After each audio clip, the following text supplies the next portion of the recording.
Let's begin by creating a page break here, and we'll title this brochure. Make it all caps. That looks right. And then press enter once more so you have a new line feed. And we'll select brochure and make that heading 1. So we'll go back to the home and make this a little wider. There's heading 1. Let's continue by first setting our page to be landscape orientation. So I'll click on orientation, choose landscape.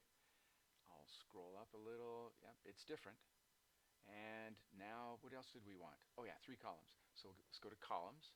And instead of having 1 column, which is just text in our pages, we're used to that. Let's choose 3. And nothing's changed. But if I look at the ruler, something did change. I have now 3 sections of ruler. Oh, and then this, the indenting is different. Hanging indent. Oh yeah, why do we have hanging indent? It's because our previous page, the format, was for hanging indent. So if we fix that by dragging that bottom control over, we're set. We'll label this column inside fold.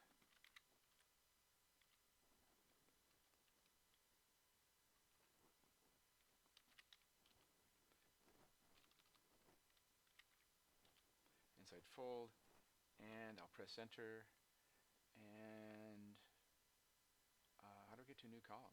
Oh yeah, we have breaks, like page breaks. We can choose breaks for columns. I'll click breaks in the ribbon, column, and now I have the next column. Well, this one's going to be labeled inside back. I'll press enter. So I press enter because I want end of paragraphs here. I'm going to change the alignment of these labels, and I don't want to have to unchange the next text or the next line. Column still there. We want another column break. There's our column break, and this is going to be the front cover.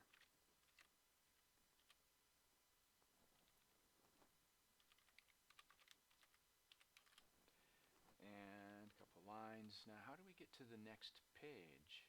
No, we don't have a next page yet. We just have the front. Well, let's insert a page break. Control Enter. So we have our page break, and we'll continue to label these. This is going to be the left, the inside left.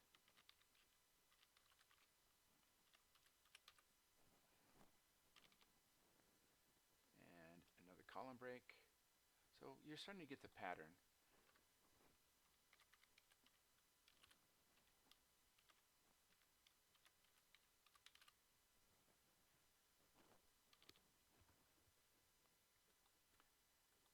And now our last column.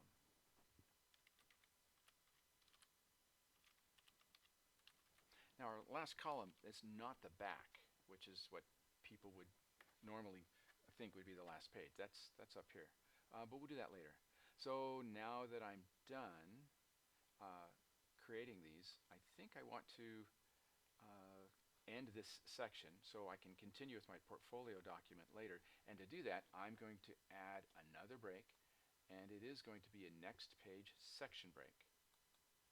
And there it is. And this page, I know I'm going to want it to be portrait, so let's change it to portrait just so we can prove that we do have 2 pages of our brochure, and the next page is back to portrait. That's what section breaks will do. But notice where they are. The section break isn't at the beginning of this one. It's at the end of this, and at the end of the previous page. That can be confusing, but that is where they are. Okay, so let's go back. I want to make sure there's our labels are centered.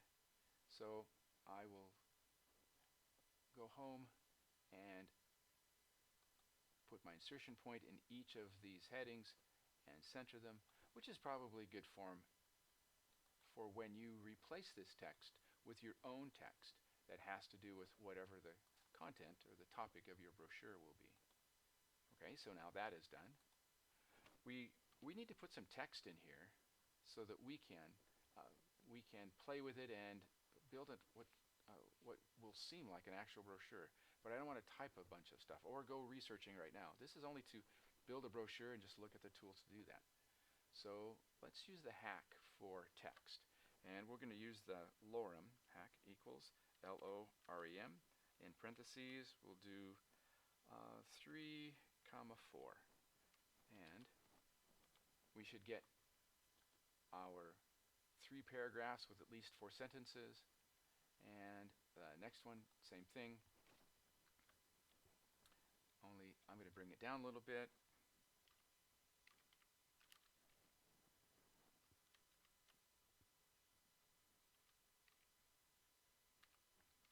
This time I just made it 3, 5 just to make it different. And I wonder if I can just copy and paste this. I bet I can. Control C. Front cover. Well, front cover is not going to have text. Not like that anyway. Control V and Control V. So, oh, let's do another one.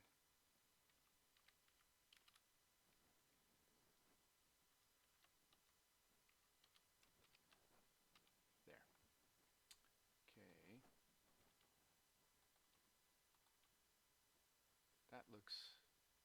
That looks like it's something we can work with. Okay. In this next section of our exercise, we're going to want to study something other than text. So far, everything that we've done has been just adding ASCII text. We changed formats and so on, and we add breaks. But everything that we have added in here is, if you think about it, it is sequential. There are no letters going backwards or going forward, or being 2 letters in the same place, or each of these controls for how the page is managed. They are just sequential. It goes from this end of paragraph to the page break to the end of paragraph on that, and then to the next page. So we either have, this is what I want you to think of, we either have text in our document and or in one place we have objects. Now objects are kind of universal. For us, for today, the object is going to be an image. So we need to go get some. I'm going to use the theme penguin. I want you to get images, but only, so we go to insert, where's pictures? Pictures. I only want you to get images that are stock images. We're not going to search for online images, just stock images. And for me, I choose penguins. So I'll type it in. And I think I'll use this one. Now to get images, I could go shopping and get 1, 2, all 3 of these and click insert and they'll show up. But I think I want to move my insertion point where I want the images to be. And so I'll just put them there. So I can click insert. Oh, but I can also, if I find what I want, I don't have to do that. I can just double click it. And it's there. So there's the front cover. I'm thinking I'm going to want a label. I'm going to call it penguins.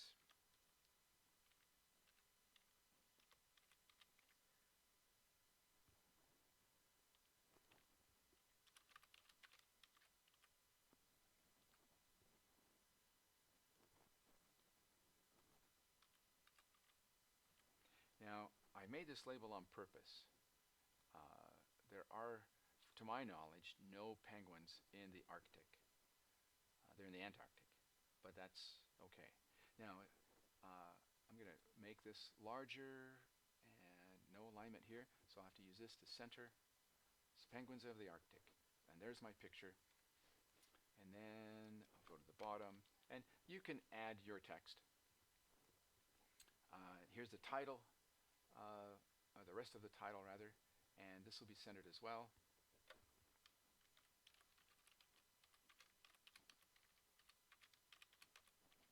Are they really real?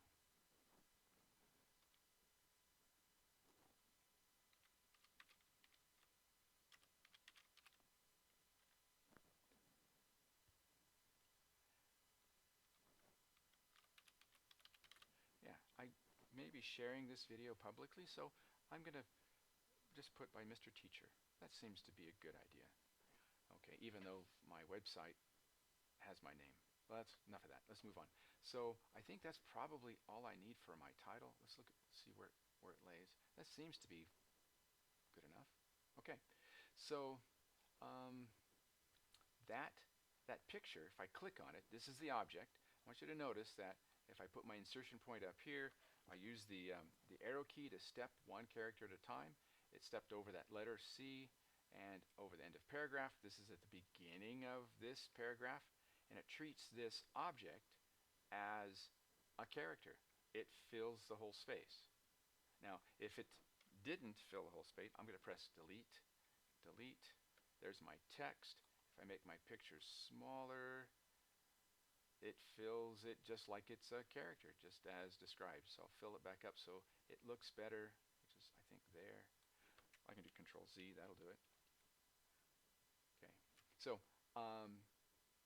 that's how this object fits in text, and that's the default. If I want to look at how objects relate, I can click this tool, Layout Options, and I can see that I have inline with text, which is the default. What's this one called? This is square, which means text can be aligned on either side and fit inside the document. Or if my image was, say, triangle, or in this case an arc, it would line up with the edges, and they call that tight. Okay? And if my image was hollow, yeah, I think even a circle would do this. My text would fit everywhere that the image wasn't. So it goes through. And then lastly, top and bottom, it is its own line whether it fits or not. Oh, let's try that. So I'm going to choose that one. And if I make this smaller, the text doesn't wrap around. It is in its own line. So I'm going to press Control Z, and are we back? We're back. So I do expect you to try all of these things as I do. And if you get behind, you already know to stop the tape, rewind it, replay it, pause it, and then make these changes. Okay, let's add something else. Let's add a picture over here that is inside the fold, that is a background for this text. So let's go shopping. I'll put my insertion point here at the beginning. Insert, picture, stock images, penguin.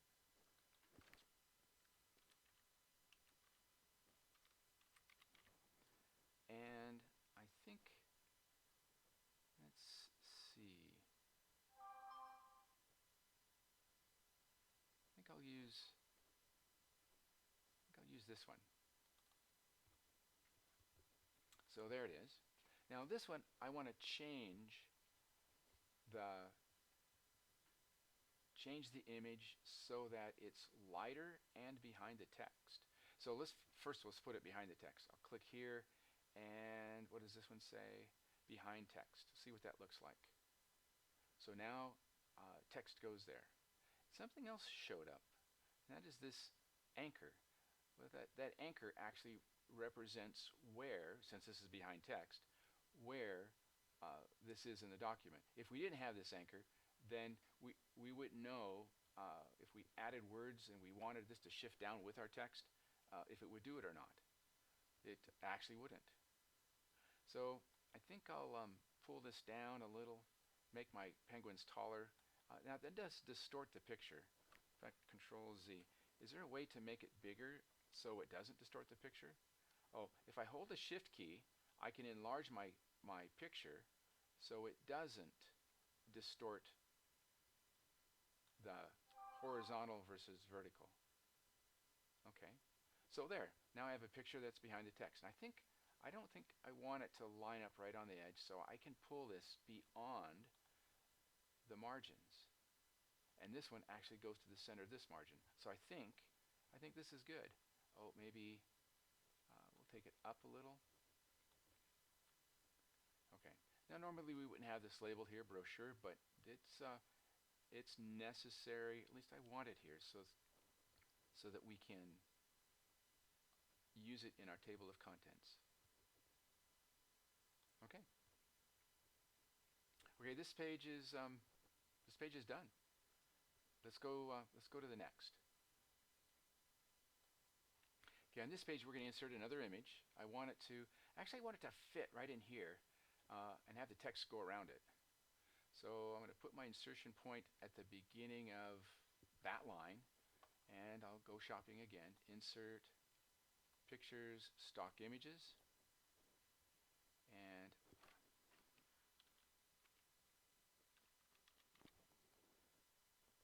let's get this one, the one where they're jumping off. And there it is. So I'm going to make it smaller, and I'm going to change the alignment so that it goes around it. And I'm going to use this one, which is square. And if I pull it out, it looks like for it to look better, I think can I make it even smaller? Yeah, I'd like that. What's that technique where it looks like it's in a magazine, and where you have words all around your photo. What can I do with this? Well, this is working. I suppose my text could be smaller. That would make it fit. So let's do that just for this page. My text is 12. I'm going to make it 11. And now it does look a little bit better. Okay.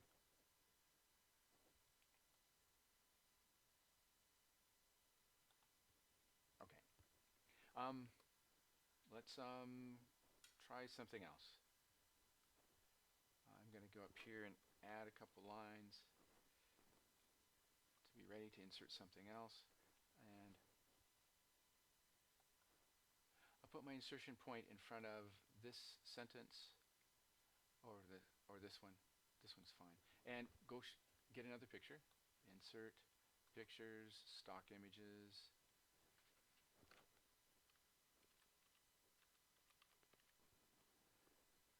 And I'll do this one. Okay. And I think I'll just leave that one right in line with text, because that was the easiest thing to do. Let's do one more where we have a picture that's just on the outside edge. That's a popular thing, I think. At least I use it. So it'll line up on the outside edge of my margin. Maybe it'll come out of my margin a little bit. I'm careful not to do it in the gutter. That's what they call this space in between in your columns, the gutter, because that's where you fold the paper. And it's awkward to have a picture go across the fold onto the other side. And sometimes your folds aren't perfect, so you don't want the paper to go right up to the fold because the folds may be off. So we want to be careful about the gutter. But the outside, I'm not so worried about. So let's do that. So on this side, I think I'll make the text smaller again in anticipation of getting my picture to fit. So I'll make it 11. Put my insertion point, right in the middle of a sentence. I'll just put it there. And get my picture.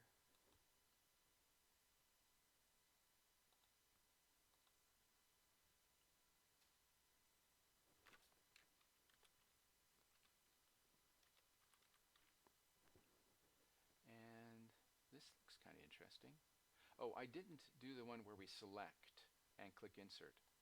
You may have been, and that's okay. So there's my picture. I'm going to make it smaller. Around in there. And I'll change the alignment so that it is square with text. And I'll move it to this side. And I think I can move it just a little bit farther, just so my text looks better. So it's in the margin some. Anyway, I've made it so it fits on the outside. And I think I'll make it a little bigger. Now I've learned I can change my picture size and not distort it by holding the shift key. There we are. Yeah, we don't want our penguins to look skinny or too wide. Okay. Well, I think we're just about done. Let's add something else fun. Since we're here, I'm going to click in this space that I've provided, and let's add some word art. I'm just going to choose this one, something that's reflecting, because it seemed to represent reflecting off water, and I'll make the size bigger, and oh, I know what to say.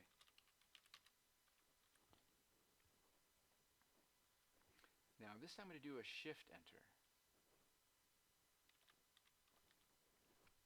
And let's make this fill. So if I select it, I'll just raise it until it fills the, okay, that's too big, fills the column. There. I like that. Okay. Inside center, right side. Okay. I think if we have this page already back to portrait and our last section break here, I think we are done. So let's save this.